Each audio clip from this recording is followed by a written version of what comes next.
now. Okay. And he's a very persuasive chap, so you never know. Hello, Fiona and Angel, or Angel, and Colin, hello. And Carol. I don't think I said hello to Carol. Okay, well, I think I'd like to start. I'd like to do the introduction, if that's okay. Everybody ready? Okay, so I'm very pleased to welcome you today to a conversation between Lucinda Worlock, a voice and communication coach, and John-Paul Flintoff, a journalist, writer, and performer, and the author of a modest book about how to make an adequate speech. A book that appeared just over a month ago and has already got 16 5-star reviews on Amazon. I've brought these two people together today because they represent something I believe in very strongly. Lucinda works for RADA Business, which is where people take their theatre training and bring it into a commercial environment to share skills and insights. And John-Paul has been a journalist at the hardcore commercial end of journalism, working for the Financial Times and the Sunday Times. But he's also an evangelist for improv, an illustrator, and what I'd call a 21st century pilgrim, someone who seeks spiritual truths in unusual places.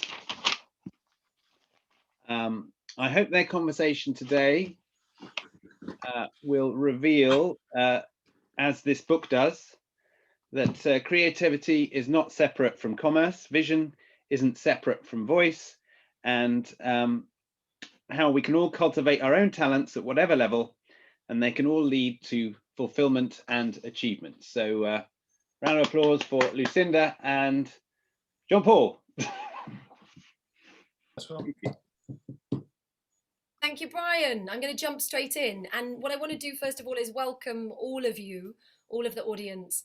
My goal over the next, I guess, 30 minutes really is to ask John-Paul lots of questions about his book and about the spark, the ideas that that prompted him to put pen to paper. But I'd also like to give some space for you all to ask your questions and to have your voices heard. I'm anticipating the structure to be that we speak first and then we ask you lots of questions or ask you to share your questions. But this is, as always, an informal conversation. I am not an interviewer. Ironically, I'm a non-interviewer interviewing an interviewer today, but I'm hoping to do it in a dialogue that welcomes you all to the space. So please, if there's any burning questions, give us a wave or use the chat function. Otherwise, I will make an actual note now to stop speaking and stop listening at whatever it is, 11:30. At least 11:30, and give you some time to ask some questions. Okay. Any questions before we start? John-Paul, yes. I have a question. I just do love to see audiences. So unless you're sort of naked and can't bear it, can we just say hello and just like, hello, just hello, Jessica. Hello, Andrew. I don't know if I said hello, Matt. I don't remember saying hello, Matt, but if I did, anyway, hello again, Matt. Hello, Fiona, Kathleen, Carol, and hello, Woodso. I don't believe that's your name, but hello anyway. If it is your name, forgive me. Hi, Carol in New York, still pre-coffee. You stay as you are. I just like to say hello, and you know, if you want to clock off and go back onto black screens, that's absolutely understood. But I do love to know that there's a human being behind the black rectangle. Thank you. Sorry for that little interruption, Lucinda. No, not at all. I think I'm much more in my comfort zone when I'm hearing everyone else speak than myself. And so it's great to see lots of different faces. Can I ask, where are you all from? Can we just do a quick 1 minute round the table, as it were? So I'm Lucinda, and I am here in my spare room / office in West Sussex. John-Paul, where are you? I am going to type where I am into my name, which is John-Paul in London. Lovely. I'm liking that as an offer. Please, Woodso, hello, who are you? Where are you? Una Woods. It's Una. It's my work computer, so it just comes up with my work alias. I'm in Ottawa. It's really early. Okay, well look, congratulations for being with us so early in the morning, or so late at night if you have stayed up. Okay. Craig, hi, where are you? Oh, that immortal phrase, you're on mute, Craig. So I thought I'd be pressing the space button in a professional manner there to unmute it, but missed hopelessly. So I'm in Altrincham, South Manchester, waiting for the kids to storm into the room, Okay, which you beautifully handled on your last event with Brian. So yes. I'll be trying to do that. Great. Well, look, it's always an open space. The more the merrier. Hey? Patrick, hello. Hi everyone, I'm Patrick. I'm sitting in my home office in Germany, close to Frankfurt. Fantastic. Welcome. Pauline. Hi everyone, I'm Pauline and I'm from Holland and I'm in our holiday home at the moment, out in the woods somewhere. And I'm a presentation coach and would-be speechwriter. So that's why I'm here. Fantastic. Well, you're very welcome. Thanks, Pauline. Maria. Yes, hello. Hello, everyone. I am Maria de Bonis. I am based in central London near Marylebone Road. And this is just prior to going for lunch with friends. So I am quite excited. Okay. Yes, I can imagine. Well, I hope that we are some sort of an aperitif en road to see your friends. Yes. Welcome. Good. Angel. Angel? Oh, hi. So Angel Gurria. I'm bunking off work and I'm in Cambridge in my little home office. Fantastic. Well, look, welcome, Angel, and I hope this is a good welcome respite from your inbox. Matt, hello. Morning all. My name's Matt Greenoff. I'm in Cardiff in sunny blue skies. It's always sunny in Wales, clearly. In fact, it's not. The reason I'm distressed by looking over my shoulder, having sat here for the first time this spring, that I need to do some serious work on my hanging basket, which is dying behind me. But yeah, really looking forward to this morning's session. Morning all. Great. Thank you, Matt. Thank you. Colin, hello. Hello, good morning. My name's Colin, and I'm coming here from the global corporate headquarters of Presentation Works Limited in Norwich in Norfolk, and we haven't got any of your sun, Matt, so send some this way. That would be appreciated. Thank you. Thanks, Colin. You're very welcome. Hello, Andrew. Hello, morning everybody. I'm actually in sunny Ripon, North Yorkshire, in my office opposite the cathedral. Lovely. Hello, Stuart. Hello, I'm coming from just outside Boston, so it's very early in the morning here. I'm doing my best to wake up as we speak. Lovely to be here, though. Thank you. Thank you very much, Stuart, for joining us. Thank you. Fiona. Morning, I'm joining you today from Cheltenham and I'm working from home next to the dog. Great. Thank you. Thanks, Fiona. And hello, dog. Jessica, hello. Hi, everyone. I'm from my sunny office in North London. Fantastic. Good to be here. Near me. Thanks, Jessica. And we've got Carol in New York, and Kathleen, I think, and Fiona. Kathleen's in London. Okay.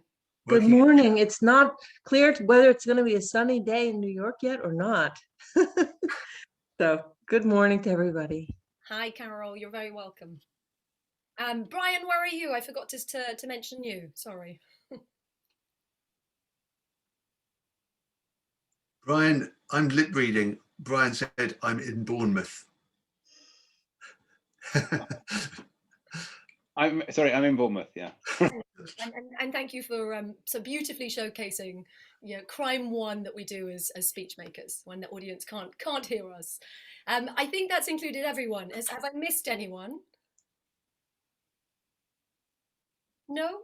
Well, look, you're all very welcome, and thank you for giving voice to these faces that we can see in front of us. It's again, this last year has taught us that this is no substitute for being in the room with humans and having real, meaningful connections. But it's better than nothing. And actually, there is a way to make sure that we are hearing and seeing and feeling present with each other. So thank you for taking that time and space. JohnPaul, I want to jump straight into the book and first of all say thank you. It was such a treat to me, first of all, to be invited to speak to you, but also to be gently nudged into remembering to read the book and then be able to ask you questions on it. It felt to me very much, and I know I said the same to Brian, but like a long conversation with an old friend. It was a very quick read. I raced through it, and I felt I felt reassured. There was not one whisper of parent-child, master-pupil. It was not an exercise in ego or prescriptivism. It was a collection of personal stories, of informal advice and anecdotes and wisdom, all spoken in a friendly voice. And it was a friendly voice that doesn't shout, hey, like, oh, that's an inopportune timing for my phone to start going off.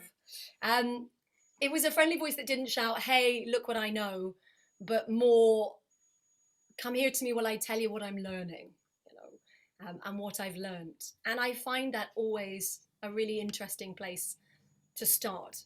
It's kind, it's refreshing, it's honest.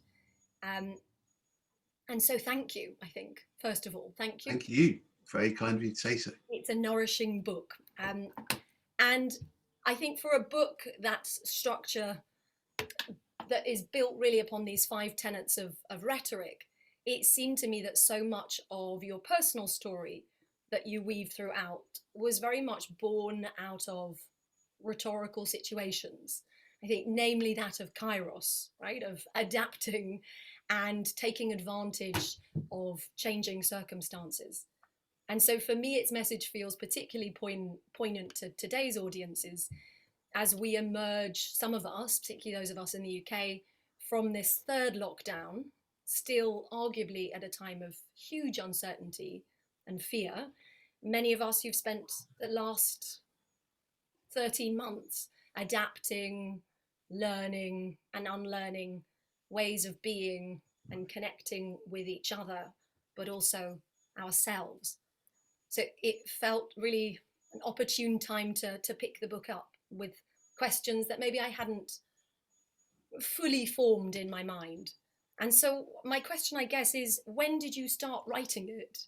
And what was the inspiration? What was that inventio, that spark that made you pick your pen up and start writing? Well, as you know, the book does mention the fact that I had a breakdown in 2018, and it felt like everything had stopped. I was starting from scratch. I was a hopeless person. I knew nothing. And there was a very real sense in which it felt like I was starting everything again. And I wondered, I mean, when it was very early days, I wondered if I could even make it to the pharmacy and collect my medication. So the idea of going and doing a talk ought to have been very difficult, but I realized I actually found it really easy. Partly because I looked at the audience and I thought, you're not as scary as going to the psychiatric hospital. So that was one thing. But the other thing was that it made me see everything afresh again also. And it made me see that I can say things that are useful to people, and it can also be healing. So I'm very keen for the book to put across, not healing in a touchy-feely, too sensitive stuff, but I think there's really something wonderful about human beings talking to each other about stuff that matters to them. It can be funny stuff, it doesn't have to be all grave and sort of, I've already introduced a sort of a bit of a lowering of the energy mood by talking about psychiatric hospital, but that was a while ago, and I still like making jokes. And so I think human connection between people when we're being honest and open and authentic is just priceless. So anything I could do to put that across would be great. I made a friend who happened to be a literary agent, but I already had a literary agent, and I knew him as a friend. And he kept saying, oh, you should write a book about public speaking. And I truly, it kind of made me want to vomit, because what I heard was, you should write a book about being a great big bullshitter and manipulating people into giving you lots of money. That's not what he said. But I said, I would hate one of those. I'd hate to write one of those books, bullshitters guides, excuse my mild bad language. And so he said, well, don't write that then. And I said, well, I'll write it if I'm allowed to call it a modest book about how to make an adequate speech, which I thought was going to put him off. But he said, yeah, no, that's a good idea. There's definitely a space for that. And I thought, okay. And I thought, yeah, there really is kind of a space for that, because adequate is good enough, and good enough is good enough. But we live in hyperbolic times when you've got to be super awesome, amazing, like the top best TED speaker ever. And I just don't believe that. I don't believe that. I've seen so many examples of people doing it all wrong, and it still can work. I think there's not a single thing that they say you should do that you can't not do, and it'll still be good. You can probably not do it all wrong, but you can do lots of different bits wrong and still be good. But I don't think you should aim to do it all wrong. That would be very bold. Thank you for the caution. And can I ask, what is it about writing particularly that helps you to open up and connect with other people? I suppose, gosh, that's a good question. I suppose probably from having been very shy when I was young, it's easier to sort of confess to the page, to look at myself and think about things as a writer. But I'm not shy now. The thing is, you can't be a journalist and be shy. You just got to go and talk to people and ask them stuff and be a bit. And so I'm just not troubled by that. But I have got a lifetime of experience of being a journalist and writing fast and having a reasonably good sense of what pulls people in and what keeps people, which I think really matters also to a speaker. And the classic thing in journalism, I was mostly writing magazine stories, and the classic thing is nobody has to read your magazine story, so you have to come up with something that will keep them reading. And so I just stumbled into thinking about the use of what I have seen described as basically cliffhangers, the sort of soap opera effect. So you tell people, I'm going to tell you about this amazing thing, or you just let it slip. You just let slip some amazing thing, and then everyone's going, oh, I want to know what that is. And before you reveal what that is, you introduce a new, and I'll have to tell you about this. So before you take the first hook out of the fish, you've already put a new hook into the fish. So you don't let all the hooks out until the very end, otherwise they drift off. Yes, which you did beautifully with your story about the conference in Puebla. And it was so funny because I read it like over and over about this conference, going, I'm neurodivergent, so it was a classic tool for me to go, hang on, I need to keep reading what's happened. Sorry about I that. sort of let it go and then came back to it and then looked at the menu, was like, oh, I see, this is a strategy, this is a tool.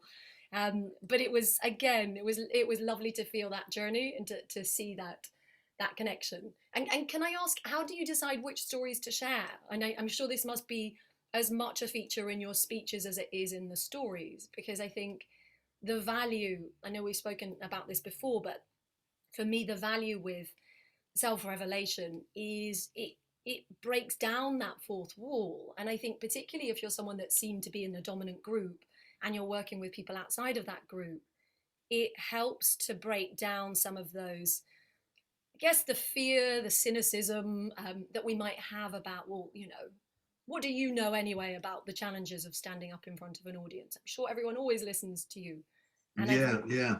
Well, that's a really good point. I am increasingly aware, the more that I am going one day to be a dead white male, and I'm currently a middle-aged white male, and as I get more and more middle-aged, and then beyond that, I'm conscious that people might look at me and think, oh, he's like the patriarchy or something, and I just think I'm this little boy who's a bit lost.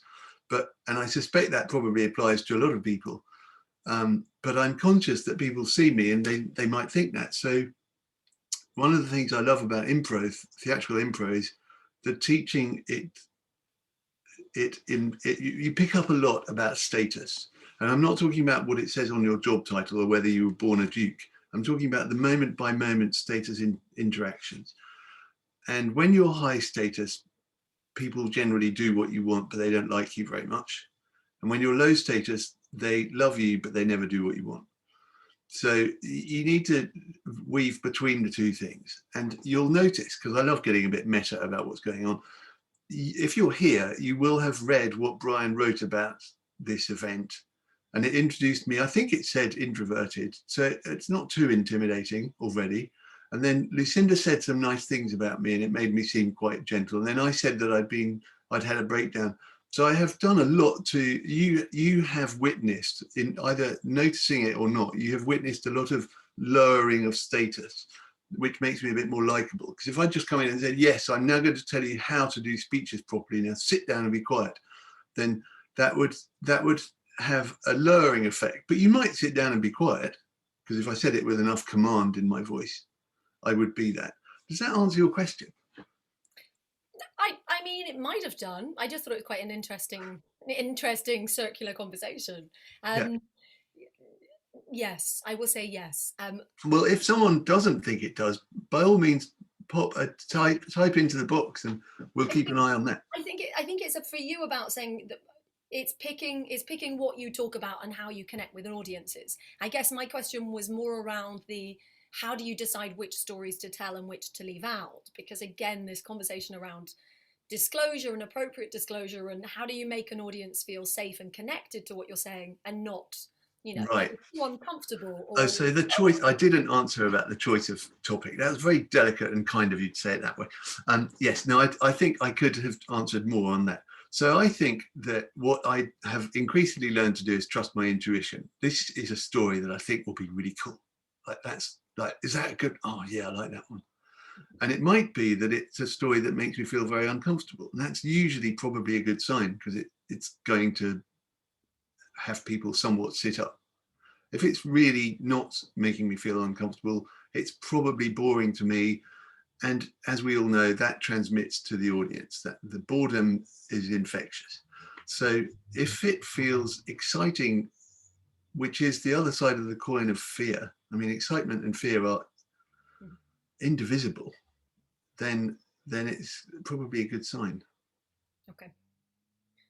And can I ask, I guess before, because I want to ask so many questions around this area of, I guess, normalizing failure and repositioning this word adequate, which I think is such an important and democratizing approach to take, particularly in the world of speaking. I think as soon as we assign it public speaking, then it gets all nervous and worrying. But before I do that, I want to forget to ask the question which is something that's just beyond me. I'm not a writer. I speak, I listen, I train actors. And so I'm always fascinated by people that do things that I think, I don't even know how I would even begin. So can you tell us a little bit about the process of crafting the book? Because as I said, it read to me like a conversation. So I'm really interested in how you write books versus how you write speeches, and whether that's a similar or a different process. Do you start at the beginning and the end? Where do pictures and mind maps come in? Great question. I would say that my approach to both is almost identical. I want to have an audience in mind.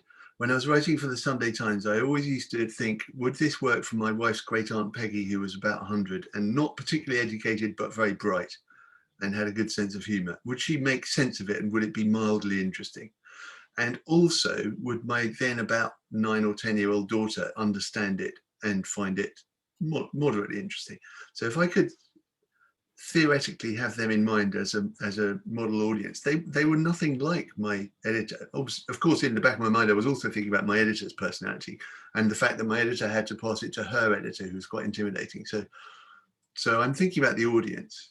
And if you're addressing that particular audience, so this audience right here, partly in Cardiff, partly in Ottawa, and other places, I'm not going to name all of them, but then I can go, oh, right, this is who I'm talking to.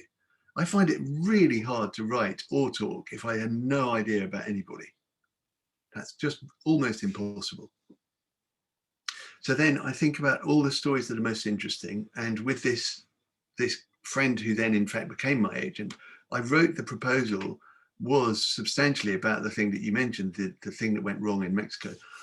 and I wrote it in a very chatty way to my friend Jamie.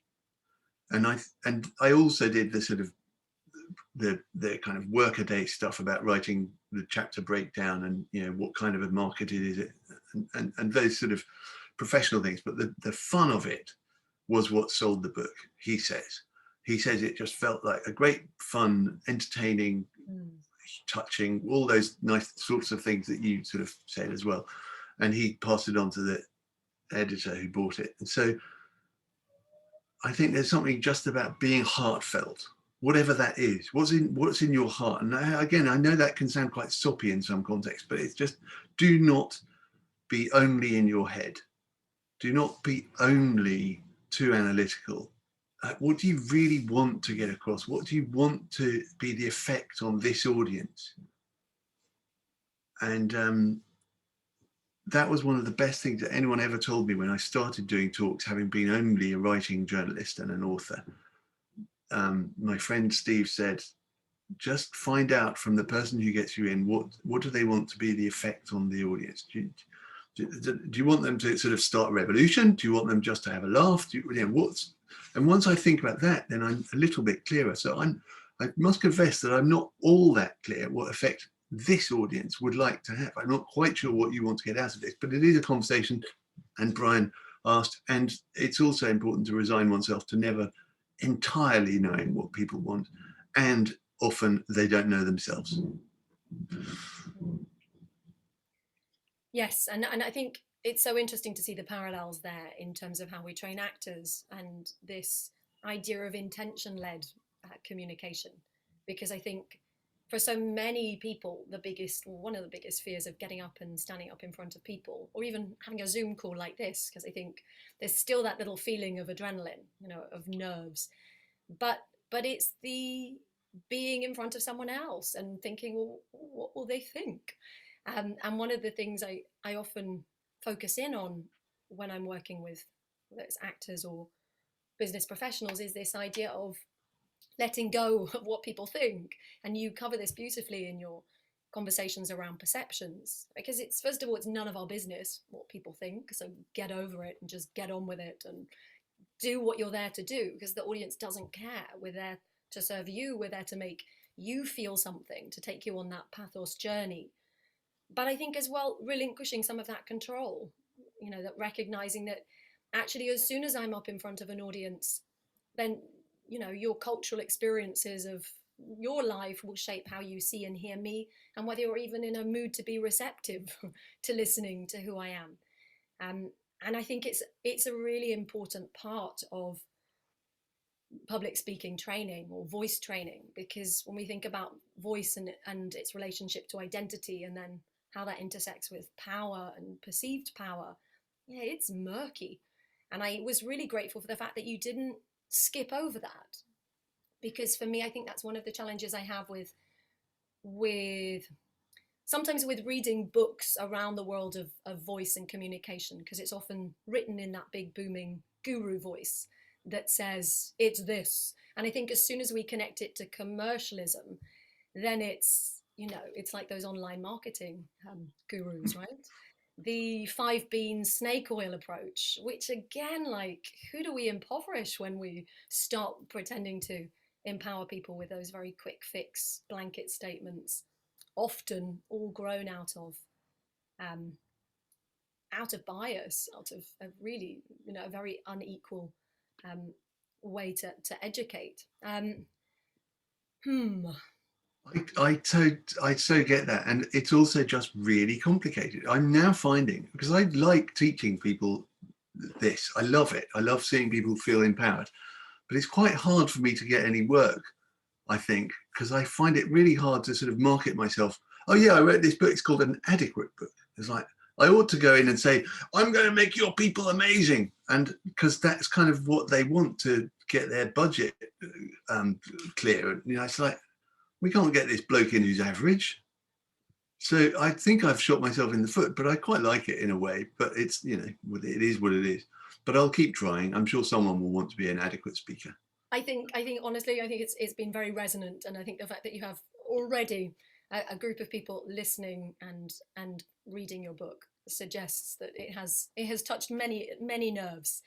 Can I ask what's one of the things, one of the lessons that you have unlearned over the years about the world of about public speaking? What are the lessons? One of the lessons that you've unlearned, because Yeah, a lot of I it's think about a journey and a discovery. So what have you had to unlearn? I think when it comes to unlearning, it's really a lot about not trying to be good. That goes against everything that we are brought up with.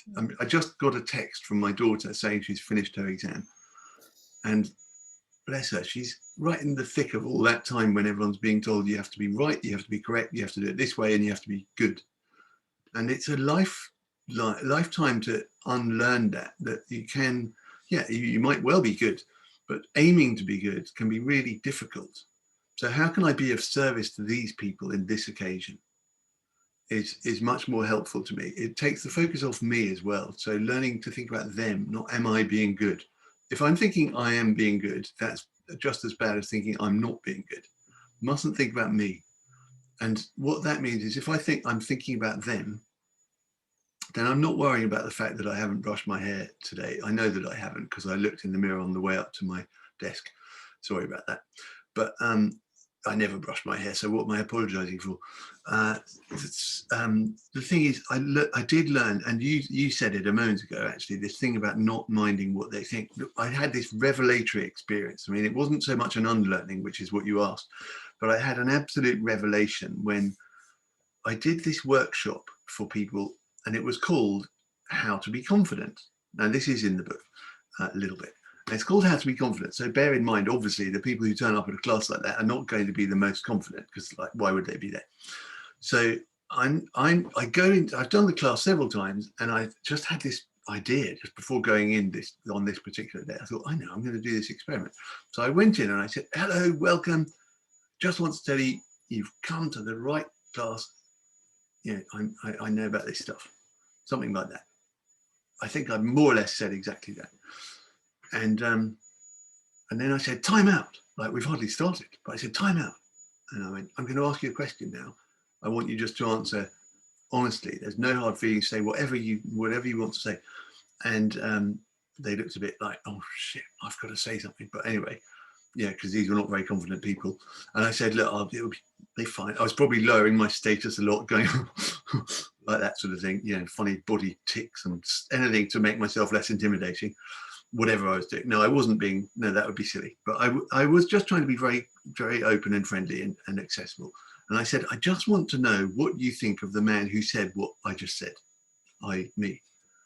And obviously no one put their hands up for a while because they weren't very confident. And then eventually some people got the confidence to put their hand up, which was like a big win already.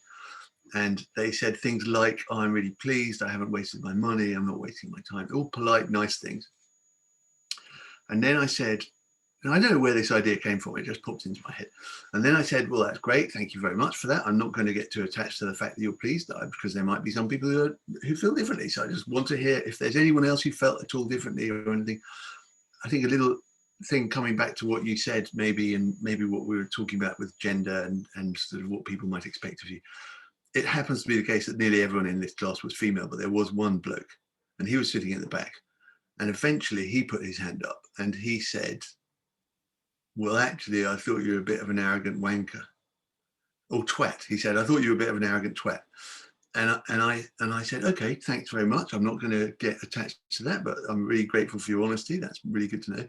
And it was like, lightning flash revelation. I thought, they've all seen exactly the same person.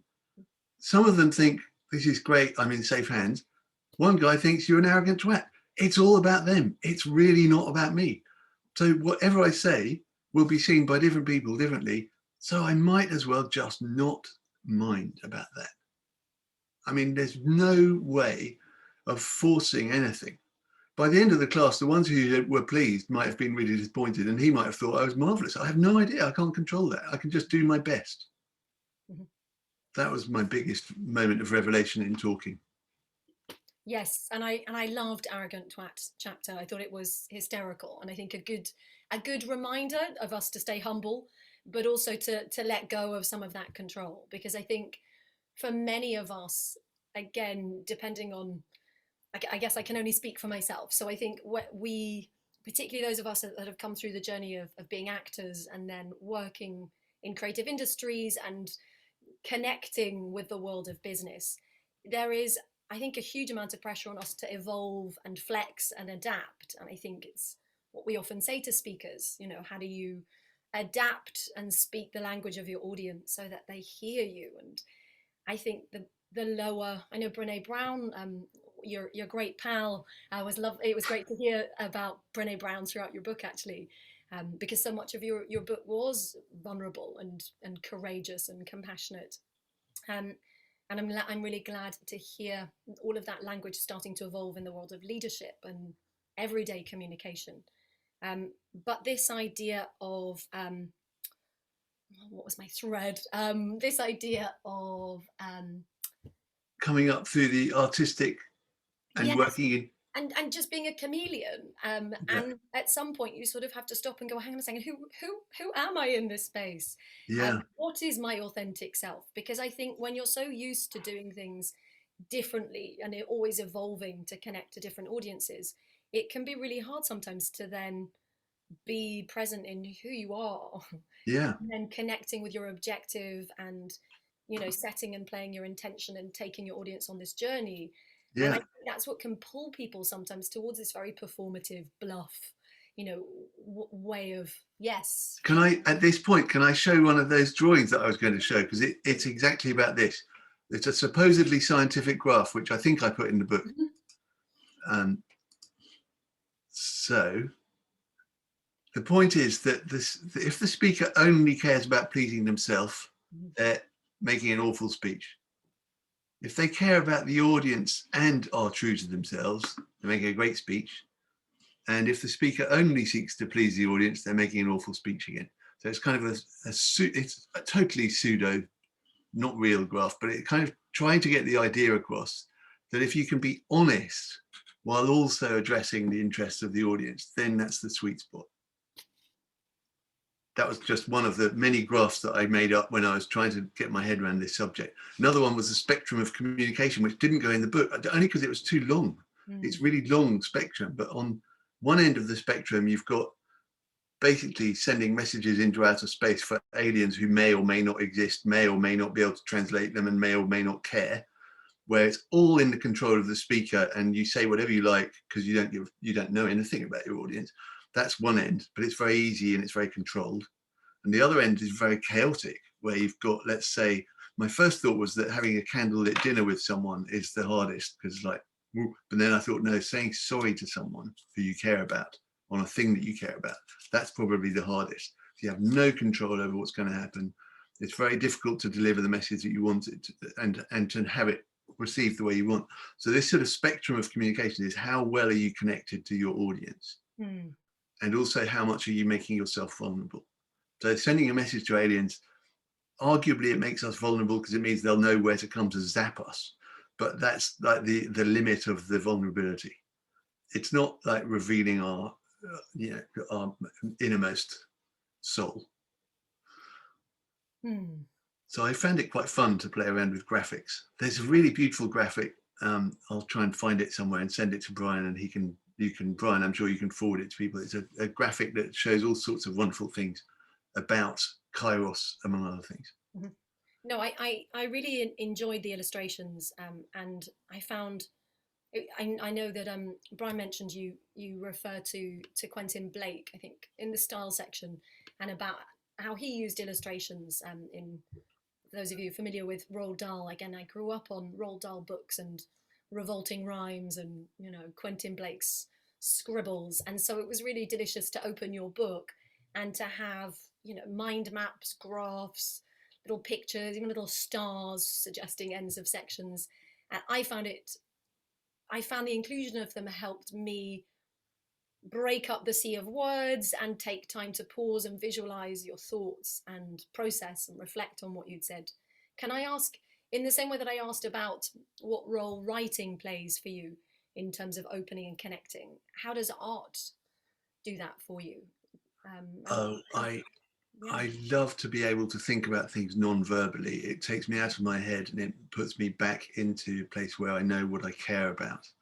And noticing the weight of the line as I'm drawing. If I'm, you know, if you imagine drawing something now in a state of mind where you're angry, your mark will be very different from drawing it in a state of mind where you're feeling carefree.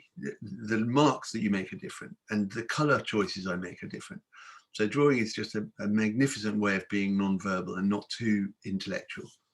That's so interesting, and it reminds me so much of Laban, you know, the grandfather of movement, because again, when we talk sometimes in the world of voice about finding different weights of words and colors and brightness, and the importance, like you said, one of your recommendations was to read your friend Tarzine Ahmad's speech out loud, that, you know, language doesn't live in your head, it lives in the body. You need to move, you need to get up.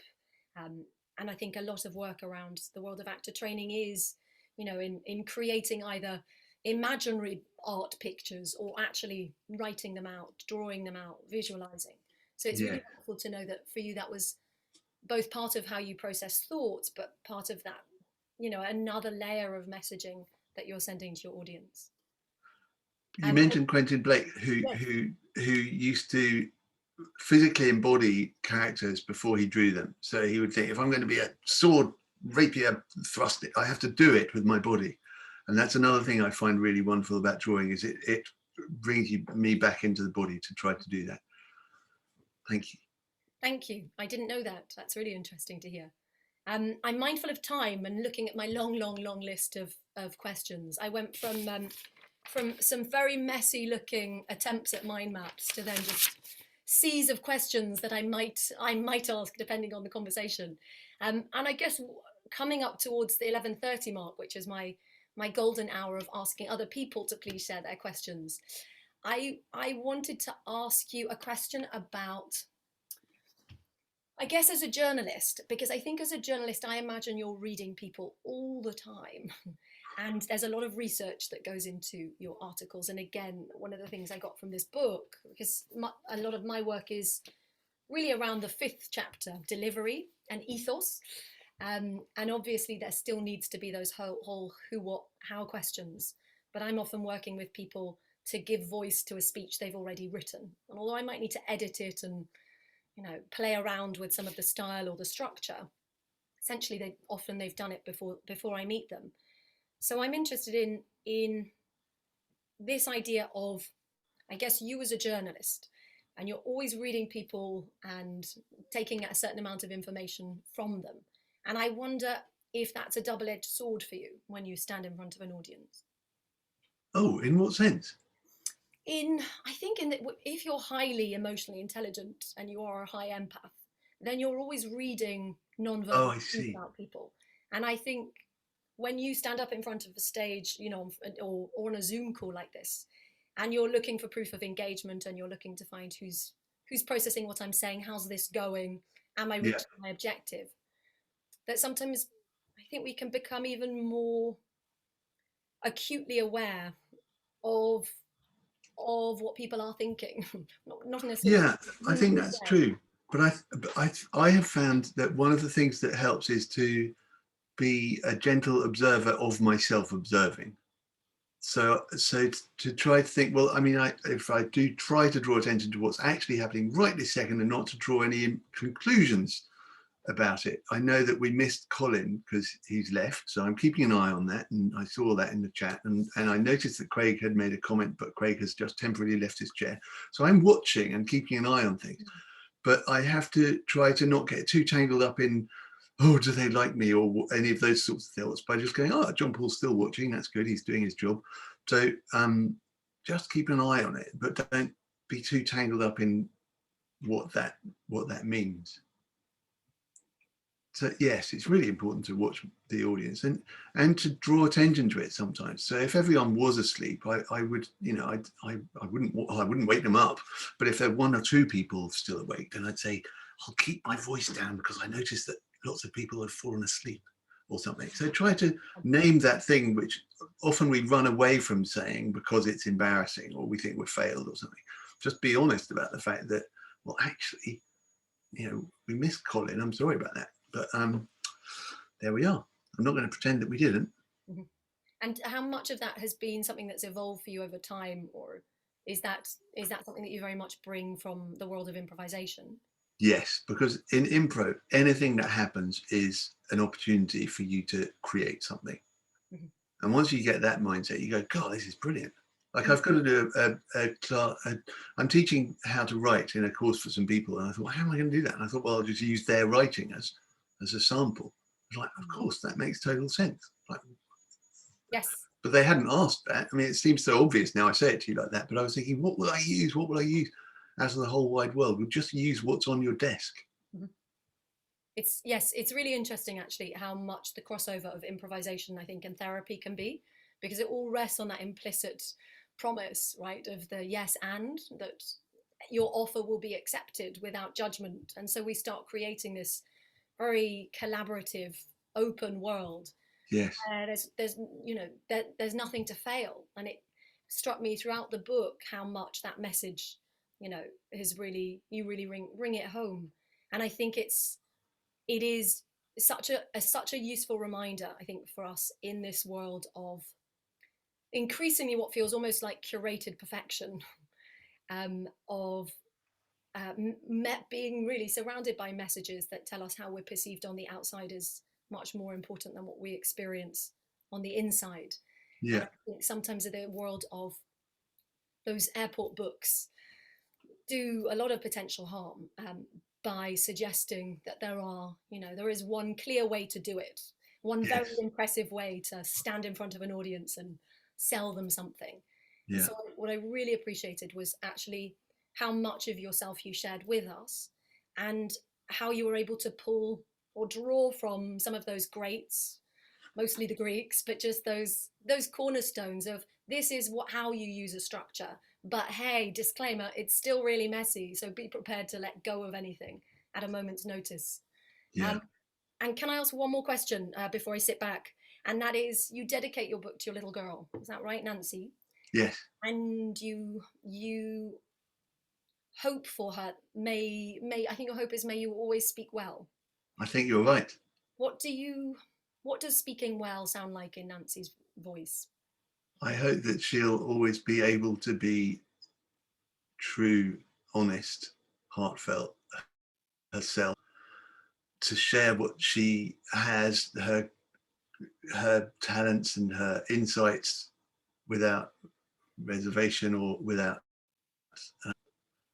feeling that that's not allowed, or and with the sensitivity that I already know she has, but I know her to be sensitive to the point where she might feel held back. So I want it to be an encouraging, you are allowed to speak you thing. Not that she's particularly, I mean, with us, she doesn't hold back, but I suspect that growing into this world, she might. So that's my hope. I hope that answers the question. Thank you. Thank you, JohnPauls. Thank you. Are we? What is this? Is that it, or is it more questions from other people? I want to try give some space to everyone else's voices and questions. Thank you. So can I ask, please, whether we can open this up and out? Do people have questions? I have. Oh, you see, lots and lots. Maria, Craig, Angel, I think. Can I be ladies first? Please. Yeah. More like a personal question. I was listening to some of your viewing some of your presentations on YouTube, and you mentioned about reading with your daughter Tantan in from different languages and translating it into English, and found that really fascinating. And my question is, do you continue doing that kind of reading, or has it stopped? Because those videos, there were some years ago. It was a while ago, and now she reads Tintin, and because she's studying French, she watches the French Tintin videos. But I really enjoyed reading those with her, and not only translating in real time, but trying to put on an appropriate Captain Haddock or Tintin voice, or it's mind-bogglingly complicated. And then another question I have, the improvisation started prior to you having these experiences with your daughter, or what came first? Maybe kind of just after. Well, around about the same time, because we were playing around and making up songs and stories and recording them, and just being very creative. A preteen child can be very creative, and so I mucked about, and then I just stumbled into improv. I thought it was going to be a newspaper article, and then I thought, no, this is too good. This is for me. No, I wanted to say that I find your take on things quite different, and I haven't read the book, by the way, but the way the presentations I watched on YouTube, I really find it very interesting, and it's very refreshing, basically. Thank you very much. Thank you. Thanks, Maria. Craig, you have a question. Yeah, definitely got us thinking in a different way, particularly I think around the just that kind of honest, vulnerable approach, and some of the things you've been saying have made me think about a storytelling club or a community. You know, maybe something like the Moth. I'm not sure if you've come across the Moth, but the type of way you're talking about the subject, it makes me think of storytelling club / improv club. I just wondered what you want to happen now with the book, you know, what you want people who've read the book to go and do. I want everyone to feel confident that they have a voice. I mean, we all do have a responsibility to listen more than speak, otherwise it can't work. But I want everyone to feel that they can speak. And I know so many people, again, coming probably mostly in creative industries, who have so much to offer, but they're too shy to have a website or to make any kind of videos. It's not like I want to watch their videos all the time, but once in a while, they'd be really good, and there'd be loads of people who would benefit from them, and people in other industries too. You know, you need to have at least enough confidence to say what you want to get across, and you know, if this helps you to do that haltingly, then you'll move eventually beyond the halting stage. As it happens, Brian mentioned me as a pilgrim earlier. I don't know if that was deliberate, but I'm doing an online virtual walking pilgrimage, 45 minutes a day, every weekday in April, from North London to Canterbury by Google Street View. And if people join in, then they join in. It's like we were real pilgrims. We're walking, and we go from one destination to the next, and we tell people stuff. So that's a form of my form of the Moth for this April. If you want to find out more, it's on my website, but I'm not, yeah, that's up to you. I'd love to see you, but no, I'm not dying to build an audience or anything. There's also a question from Matt, but I think Angel was. I think Angel has one, yeah. Thank you. Thanks, John Paul, and thanks, Lucinda, for sort of prompting so expertly. I hope John Paul won't be embarrassed if I mention the fact that I worked for a while on staff, as I was a staff member of the FT magazine. And I remember very vividly, whenever a piece came in from John Paul, there was this real thrill, this kind of frisson and a ripple of excitement going out among all the sub-editors who go, oh, have you read the latest lunch with the FT that John Paul sent in? And so this sense of sort of reverence for the stuff that he was sending in. And I think also lots of sub-editors thinking, I don't want to mess with this. This is so nice. This is just perfect. Let's just leave it. So anyway, that's just a sort of a memory from some time ago. I was going to ask him about relationship to art, but Lucinda has made the exact same question. So I guess my one question for you, John Paul, would be, we're all sort of speechwriters, and we understand that the delivery of a speech requires, it's a performance.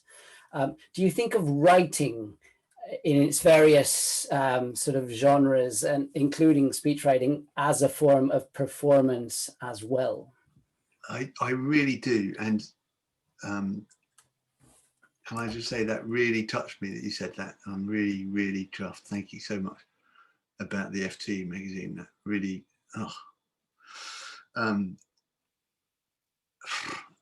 Yeah, so what was the question again? Oh yeah, is writing a form of performance? I do think it is. I think it's a lovely thing to entertain. Actually, it reminds me this morning when Nancy went off to her exam, this is quite a sort of serious exam, I said, try to entertain your examiner. Don't just think of them as some stern judge who's going to know whether you've got it all right or not. How can you be more entertaining? Delight them.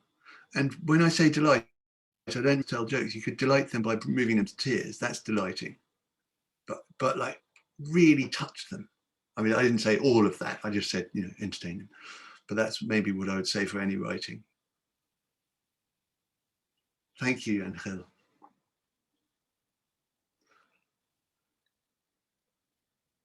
There's a question from Matt in the chat. Yes, so yeah, Matt.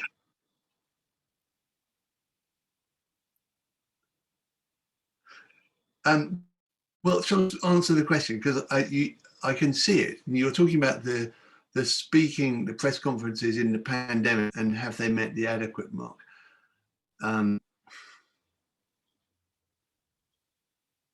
I think from a democratic point of view, they're not adequate.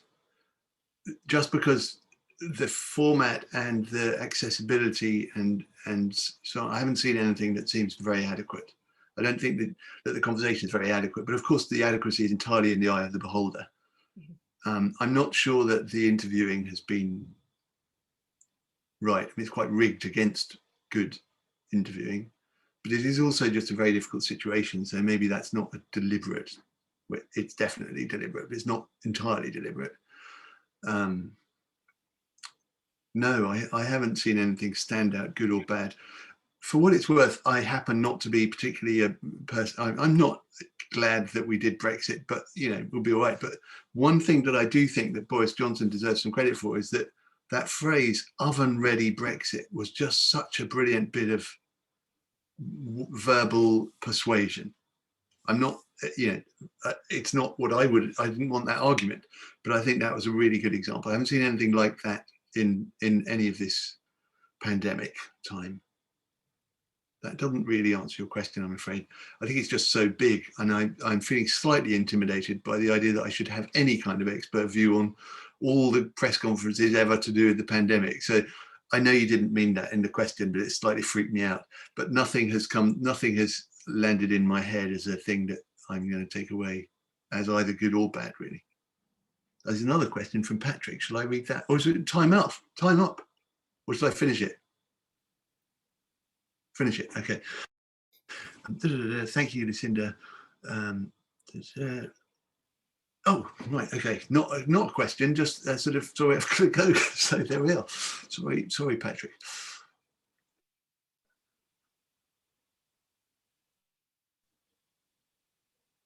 I think, can I just say thank you? Thank you, John Paul, for, first of all, for the book, for being so open today with us. And I think, again, this reminder of vulnerability not necessarily being a weakness. I think the more we can have conversations, the more we take some of the shame and the power out of, you know, out of hiding the tough parts that many of us go through in our lives. And I think, again, looking back on the last year, huge reminder of the shifting consciousness that I think has happened for many of us throughout lockdown in all our different experiences and challenges and battles. And I think now more than ever before, we don't know what individual people are experiencing. And I think particularly those of us that have really felt distant from our communities and our normal coping mechanisms and our real connection with our friends or families, it's been really a really healing conversation today. And I think your book is relevant for people outside of the world of speech making. You know, I think it's a book about being human and listening and connecting. So I would implore everyone to go out and get 2 copies and support your local bookshops. Keep one, send one to a friend that you haven't seen for a while. And thank you. Thank you, Lucinda, for making it a very enjoyable time for me and everyone else for being a lovely group of people to talk to. Thank you. Yeah, I'd like to thank Lucinda and John Paul very much. We're over time. Next week, we'll be talking about humour with Cicero and Tertullian, Cicero and who was the other one? Quintilian. Cicero and Quintilian. So please do join us for more future events. Thank you very much to everybody, and see you all soon. Thank you very much, everyone. Thanks. Okay, bye. Thank you.